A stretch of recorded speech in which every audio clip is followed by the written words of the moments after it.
Hello everybody, my name is Vikas and I work as an innovation strategist, also known as the business analyst, with a company called United Health Group. If you want to know more about my story, please subscribe to Digisign Premium.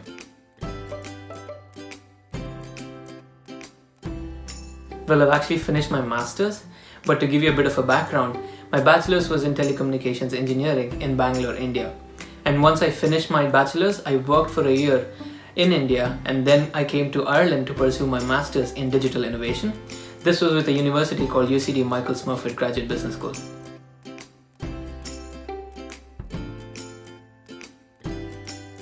To be very honest, it's a very challenging description.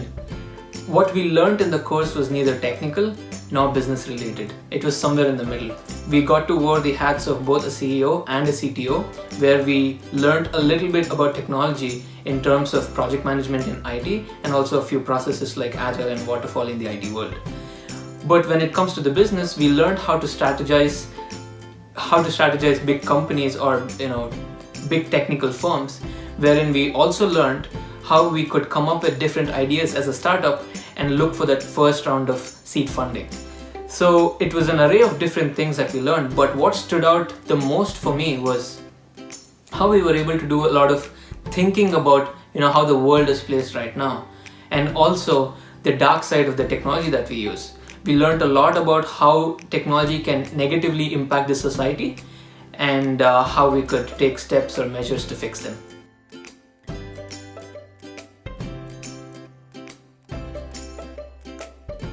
The only exam that I took to get here was the IELTS exam that tests your English skills. It tests your speaking, your writing, your listening, and your reading.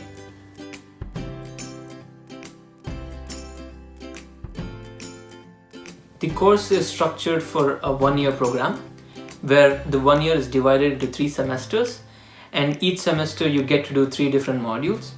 So the entire course consists of 90 credits, which allows you to be eligible for a master's degree. So every module that I took up during my course was worth 10 credits. So throughout my master's degree, I got to do 9 different modules.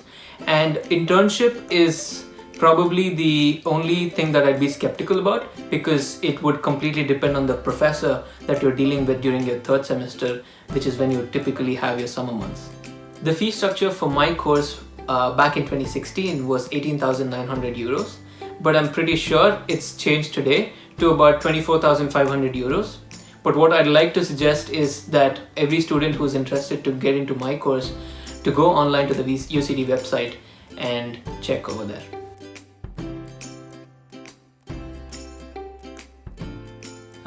Well, my scholarship knowledge is really limited, because when I applied for my course, it was already January 2016, and my application was for September 2016 intake.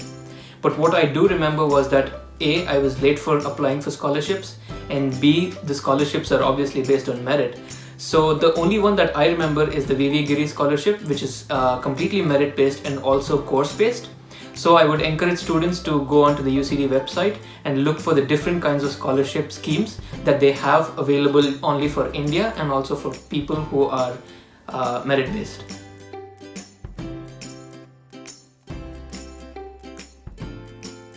When I studied in September 2016, we were about 40 different people from a bunch of different backgrounds.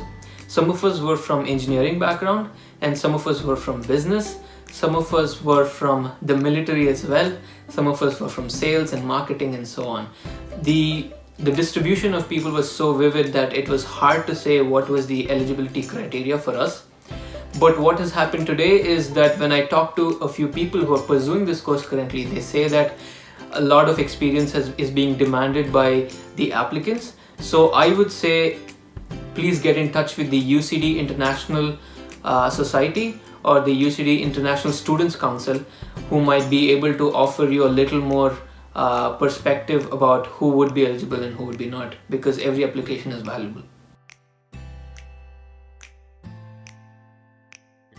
This course is majorly for people who are interested in business strategy, especially IT business strategy, entrepreneurship, people who like to do systems thinking, and who want to be decision makers of an IT company.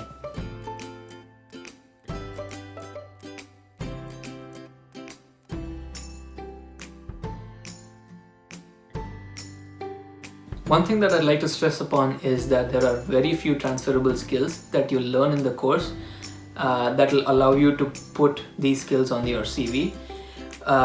What it mainly teaches you is consulting in terms of soft skills and also business analysis, where you'll get to learn wireframing, building mock-ups, and also interviewing people. But in my experience, most of the graduates most of the people who pursued my course ended up in jobs that they were already doing before they started pursuing this course, and very few of us got into business consulting or IT consulting or business analysis. So I got lucky in that sense, where I ended up working as an innovation strategist with my company, that's United Health Group. So my current role encompasses early market testing of concepts. We also do a lot of market validation and market research.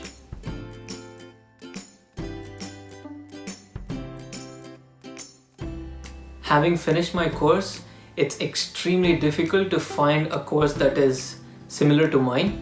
But what I would like to say is that when I was hunting for different courses that I wanted to pursue, I was looking for an MIS degree that matched what we would get in the US. So because US was not an option for me, I had to resort to different countries like Ireland, Germany, and Sweden. And some of the courses that intrigued me were courses like digital innovation, project management, and so on.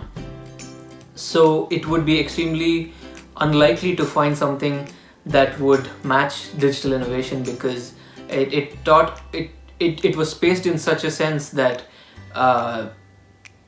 it had nothing to do with what the industrial world is doing today. It was more about thinking about how the industrial world is placed today.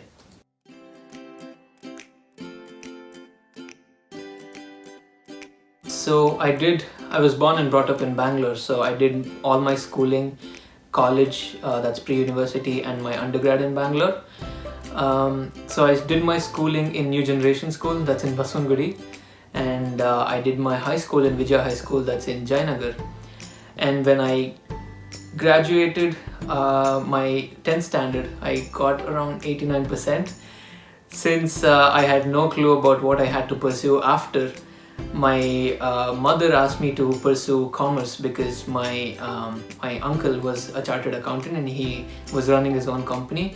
But I challenged her and said, no, commerce is for students who are not good at studies, and science is for people who are good at studies. So I ended up in science, which was a lot of immaturity on my part at that time.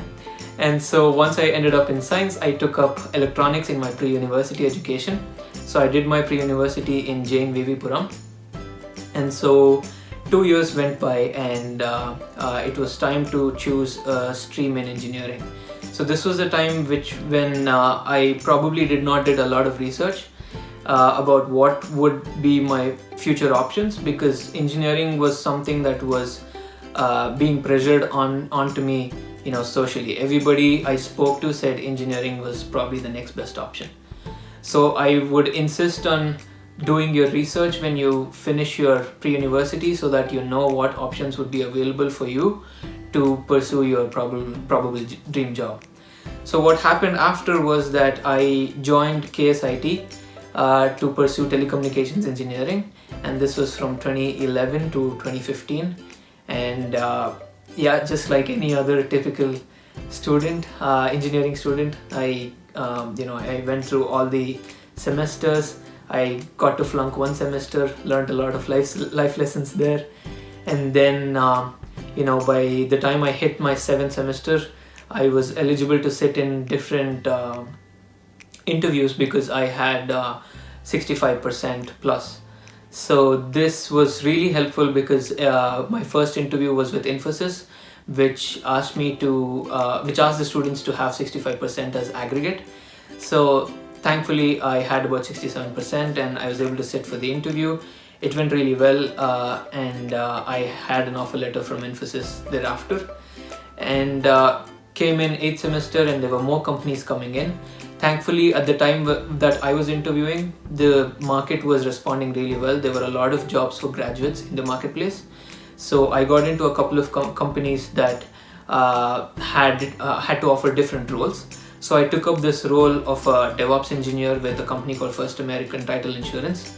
So I worked there for about 13 months, where I really felt that was not really that was not my cup of tea, because I had learned almost everything that was there in the job.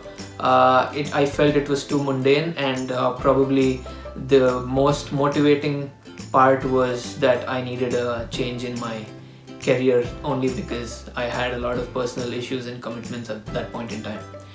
So I was being very pushy at home to get myself enrolled for a master's abroad. So finance was a big concern in at my home. So US was almost out of my option. So what I did was I did a lot of research around what courses were there that would fit in the 15 lakh budget, and therefore came Ireland, Germany, and Sweden. So when I assessed the different markets while doing my online research, Ireland looked really promising at that time, mainly because of the corporate tax that's available here at a very cheap percent. That's, I think, probably 12%, which is probably one of the lowest in the whole of Europe. So there were about 9 out of 10 top 10 tech companies that had their EU headquarters placed in Ireland. So it was kind of placed in a unique position that attracted a lot of jobs. So it looked promising, and then I applied for different courses in different colleges. So UCD is one of the best schools in Europe to pursue a business degree, and I was certain that I would not let the society decide what masters I would take. So I was certain that a business degree is what I would pursue and what I would have in my kitty before I would take up another role as a consultant or a business analyst. So thankfully, after my masters, I got lucky enough to be placed in United Health Group, and now I'm working there as a business analyst.